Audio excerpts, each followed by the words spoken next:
Imagine an ordinary day turning into a nightmare because of an injustice no one should ever face. A child, an inexperienced police officer, and a mistake that exposes the deep wounds of our society. This is the story of Tyler, a 14-year-old boy who was treated as guilty solely because of the color of his skin, without any evidence to incriminate him. But what no one expected was a surprising twist that would turn everything upside down. Before we continue, take a moment to subscribe to the channel and stay tuned for impactful stories like this one that reveal truths and make us reflect. How would you react if you found out that an action based on prejudice could change lives and careers in an instant? Get ready to dive into a story that will stir your emotions, challenge your beliefs, and above all, make you reflect. It was a sunny day, but nothing in the atmosphere of that small town could prepare Tyler for what was about to happen. At just 14 years old, he had just left the grocery store, carrying a bag with some treats he bought with the hard-earned money from small jobs around the neighborhood. Tyler was a bright, well-mannered boy, known for helping neighbors with simple tasks. His eyes lit up with pride whenever someone praised him, but that day, the light in his eyes would be brutally extinguished. Across the street, a white police officer, new to the force, received a vague description of a robbery suspect over the radio. Young black male, dark t-shirt. That was it. Without a second thought, he spotted Tyler, and as if fate had chosen that moment to test his ethics, crossed the street toward the boy. Without clear warnings, without proper protocol, he acted, and he acted wrongly. Before Tyler could understand what was happening, a burst of pepper spray hit his face. The pain was unbearable, like his eyelids were on fire, and he dropped to his knees, screaming for help. The bag he was carrying fell to the ground, spilling packs of cookies and sodas onto the sidewalk. People nearby started murmuring, but no one seemed to know what to do. The boy, who moments ago was just another ordinary kid, was now seen by everyone as a helpless suspect. The officer, nervous and clearly inexperienced, maintained a rigid posture justifying his actions. "You match the description," he said, as if those words were enough to erase the injustice he had just committed. But deep down, his voice trembled, perhaps a flicker of doubt beginning to emerge. However, it was too late to turn back. Tyler continued struggling to see, his eyes flooded with tears, not just from the spray, but from the humiliation and fear. And so, what started as a typical day for Tyler turned into a nightmare he would never forget. Yet that moment was far from the end. It was only the beginning of a series of events that would change the lives of everyone involved, revealing uncomfortable truths many would prefer to keep hidden. Tyler's blurred vision made him even more confused as he was escorted to the police car. The flashing red and blue lights reflected off the wet pavement, further blinding him as his already irritated eyes struggled to focus. Sitting in the back seat, his stomach churned. The officer's words echoed like daggers. "Now we'll see what you have to say." To Tyler, every word sounded like a verdict. When they arrived at the station, the treatment turned even harsher. Tyler was placed in a cold, windowless room, his hands trembling as he tried to explain himself. But the officer wasn't listening. "Just confess, kid. It'll be better for you," he said, his voice heavy with impatience. Tyler insisted on his innocence, his fragile voice constantly drowned out by the officer's aggressive tone. The interrogation felt endless. Repeated questions, veiled accusations, and worst of all, a complete disregard for reality. "You were there, weren't you? I saw the bag. Are you going to tell me you stole that too?" The officer pressed on, ignoring Tyler's swollen eyes and terrified expression. It was as if, to him, guilt was already decided. Tyler began to doubt himself, a devastating effect of the constant barrage of unjust accusations. Outside the room, some people started to notice the commotion.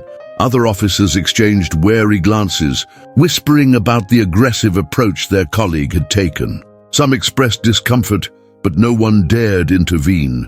The tension was palpable, and it felt like everything was on the verge of exploding. Tyler, however, was alone in his struggle, holding back tears as he tried to maintain some semblance of dignity. Then suddenly the door swung open.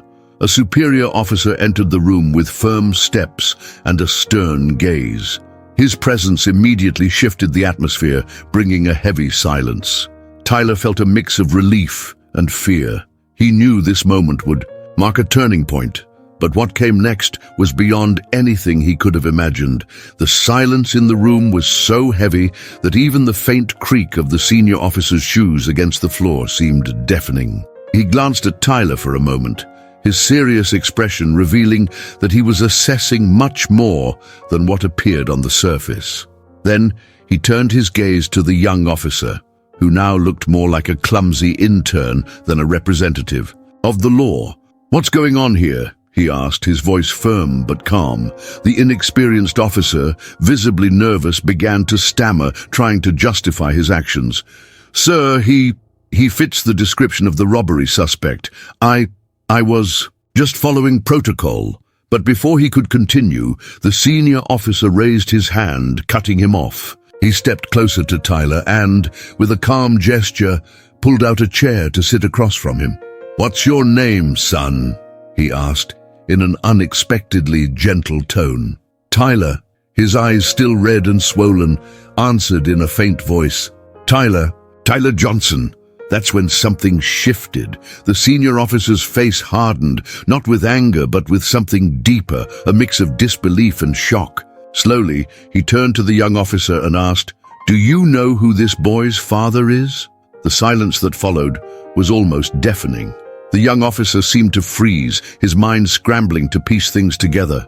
"This is the chief of police's son," the senior officer said, his tone both grave and laced with reproach. The weight of those words hit the room like a thunderclap. Tyler's head lifted in surprise.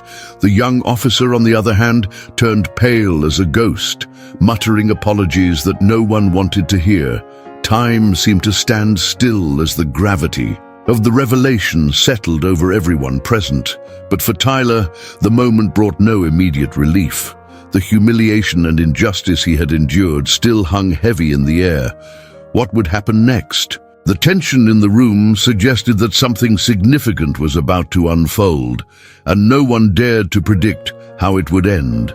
The revelation hit like a lightning bolt, shattering the atmosphere in the room.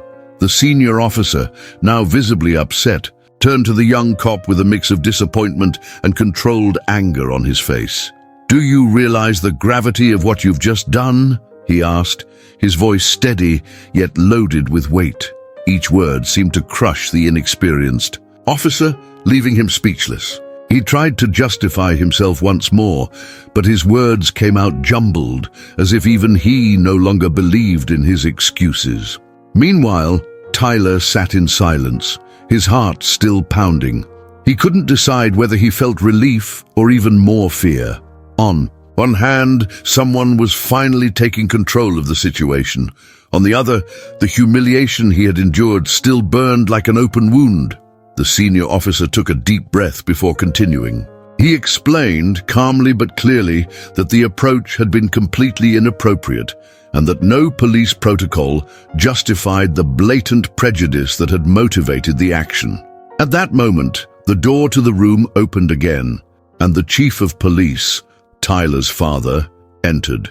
His gaze found his son's, and for a brief instant, the armor of authority he wore seemed to crack.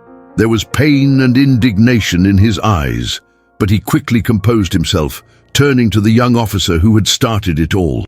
"I want to hear your explanation," he said, his tone leaving no room for evasion. The young officer's explanations were brief and inconsistent. He tried to argue that he was just doing his job, but each word only deepened his condemnation. Finally, the chief of police made his decision. "You're dismissed from duty, effective immediately. There is no place in the police force for prejudice or abuse of power. We will investigate this incident thoroughly, and it will serve as a reminder that this kind of behavior will not be tolerated." The dismissal was a clear statement. It wasn't just about justice for Tyler. It was about setting an example that the police should be a symbol of protection and equality, not oppression. Tyler watched his father trying to process everything that was happening. He knew that moment wouldn't erase what had happened, but it was an important step towards something greater, holding people accountable for their actions. Tyler's case quickly became a symbol of something much larger than himself. The story, which spread first through the community and soon through local media, brought an essential conversation to light about systemic racism and abuse of power. For many, it was impossible to ignore the details of what had happened. An innocent young boy treated as guilty solely because of his appearance, and a system that too often turned a blind eye to its own failures. The community rallied, using the episode as a catalyst for deeper discussions. Talks, meetings, and peaceful protests began to take shape, highlighting the urgent need for better and more humane training within law enforcement.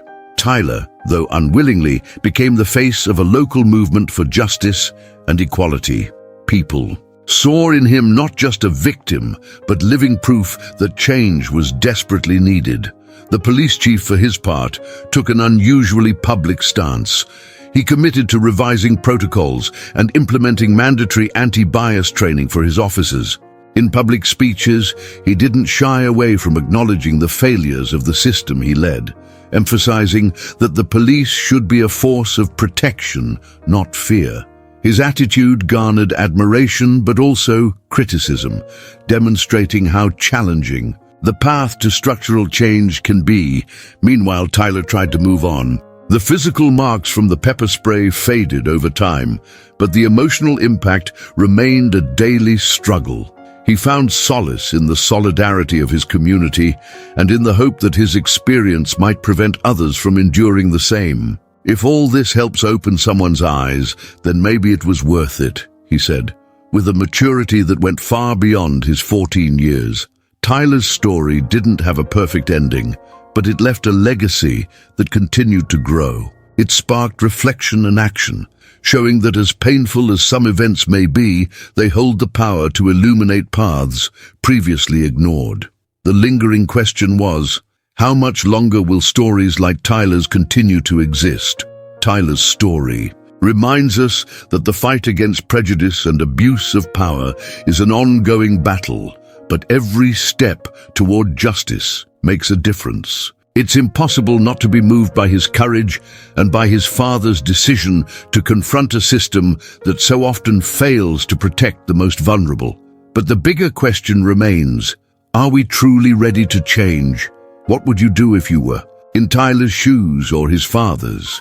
What lessons can we take from this story to build a fairer society? Share your thoughts in the comments. Your voice matters. If you enjoyed this story, make sure to subscribe to the channel and turn on notifications. That way, you won't miss any of the incredible and emotional stories we share here. Let's reflect, learn, and make a difference together.